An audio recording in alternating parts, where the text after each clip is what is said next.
और मैं एक सच को लेकर शाम तक बैठा रहा। क्या पार्लियामेंट की एथिक्स कमेटी महुआ मोइत्रा को सस्पेंड करेगी? पार्लियामेंट की एथिक्स कमेटी किन मामलों की सुनवाई करती है और क्या है उनके पावर्स? राज्यसभा और लोकसभा की एथिक्स कमेटी कितनी अलग है एक दूसरे से? 2005 में जिस तरह से 11 सांसदों के खिलाफ कार्रवाई हुई थी, क्या इस बार भी वैसा ही होगा? इन सब पर बात करेंगे इस वीडियो में। नमस्कार, मैं हूं स्वर्ण और आप देख रहे हैं अनकट।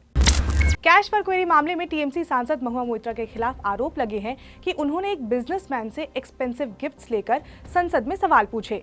अब इस मामले की सुनवाई जो है वो पार्लियामेंट की एथिक्स कमेटी 26 अक्टूबर को करेगी। Ethics committee?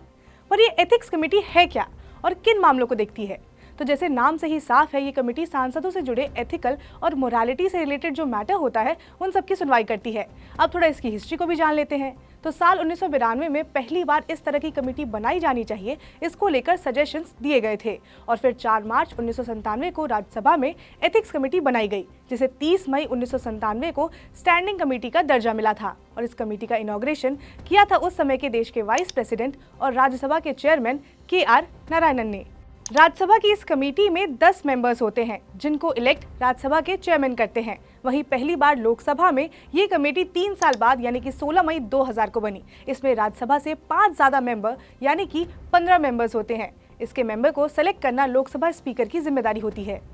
तो अब थोड़ा ये भी जान लेते हैं कि ये कमेटी काम कैसे करती है। तो राज्यसभा और लोकसभा दोनों की ही एथिक्स कमेटी के अलग अलग कोड ऑफ कंडक्ट होते हैं, जिसमें इस कमेटी के मेंबर कौन बन सकते हैं, क्या क्राइटेरिया है, ये सब मेंशन किया जाता है। इसके साथ ही साथ रजिस्टर ऑफ इंटरेस्ट की बात भी कही गई है, जिसमें सदस्यों को अपने इनकम के सोर्सेज, ऑर्गेनाइजेशन और जो भी इससे जुड़े डिटेल्स हैं वो देने पड़ते हैं। लेकिन रजिस्टर ऑफ इंटरेस्ट सिर्फ राज्यसभा में है। अब आते हैं इस पर कि कोई भी व्यक्ति इसमें कंप्लेन कैसे कर सकता है। तो रूल नंबर 295 के हिसाब से कोई भी व्यक्ति किसी भी सदस्य के अनएथिकल बिहेवियर को लेकर कंप्लेन कर सकता है, लेकिन कंप्लेन के साथ ही साथ एविडेंस भी होना चाहिए, तभी उस मामले में आगे की कार्रवाई होती है। और अगर इसमें कोई गिल्टी साबित होता है तो रूल नंबर 297 के हिसाब से उसे पनिशमेंट दी जाने की बात भी कही गई है। अब बात करते हैं लोकसभा के एथिक्स कमेटी की। तो इसमें भी कोई भी मेंबर किसी भी मेंबर के अगेंस्ट में कंप्लेन फाइल कर सकता है, फिर उसी हिसाब से उसके आगे की कार्रवाई होती है। अब आप ये भी सोच रहे होंगे कि अब तक इस कमेटी ने कितने सांसदों के खिलाफ में कार्रवाई की, तो हम आपको ये भी बता देते हैं। वैसे तो इस कमेटी का गठन 1997 में अपर एंड लोअर हाउस में हुआ था, लेकिन पहले इस तरह के मामले पार्लियामेंट्री एथिक्स कमेटी देखा करती थी। तो सबसे पहले 1951 में ऐसा मामला सामने आया था, जब लोकसभा से HG मुद्गल ने रिजाइन किया। फिर उसके बाद 1976 में सुब्रमण्यम स्वामी को राज्यसभा से निष्कासित किया गया था। फिर उसके बाद 1977 में इंदिरा गांधी, साल 2005 में रुपए लेकर सवाल पूछने के मामले में 10 लोकसभा सांसद और 1 राज्यसभा सांसद को सस्पेंड किया गया था।